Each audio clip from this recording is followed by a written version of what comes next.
বর্ষার রানী ইলিশের চুরি মেলা ভার। আর এই ইলিশের যে কত রকমের পদ হয় তা শুধু আমরা বাঙালিরাই জানি। আজকে বিভিন্ন রকম পদের মধ্যে যে জিনিসটা ট্রাই করব সেটা তো ওপরে ক্যাপশন দেখে তোমরা বুঝতেই পারছো। হ্যাঁ, ইলিশের লেজা ভর্তা। তার জন্য অবশ্যই লাগবে ইলিশ মাছের লেজ, এটাকে আমি ভেজে নিয়েছি। আর নিয়েছি ভাজা শুকনো লঙ্কা, ভাজা রসুন 4টে কোয়া এবং ভাজা পেঁয়াজ। প্রথমেই কি করব, একটা প্লেটের মধ্যে ইলিশ মাছের লেজা দুটোকে ভালো করে ভেজে তার কাঁটাটাকে ছাড়িয়ে নেব। এক্ষেত্রে বলে রাখি, যত কড়া করে ভাজা হবে কাঁটা ছাড়াতে কিন্তু তত সুবিধা হবে।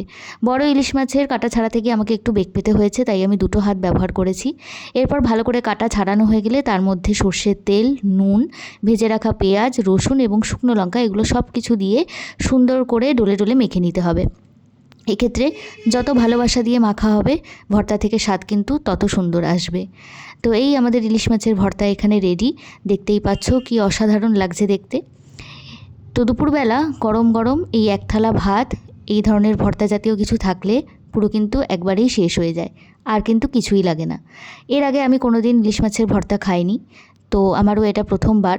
আর আমার খেয়ে কি বলবো, এক্সপ্রেশন দেখে তো তোমরা বুঝতেই পারছো ভীষণই ভালো লেগেছে। তো যারা যারা এখনও ইলিশ মাছের ভর্তা খাওনি এবং খাবে ভাবছো, তারা কিন্তু আর দেরি করো না, অবশ্যই রেসিপিটা ট্রাই করো। বাই।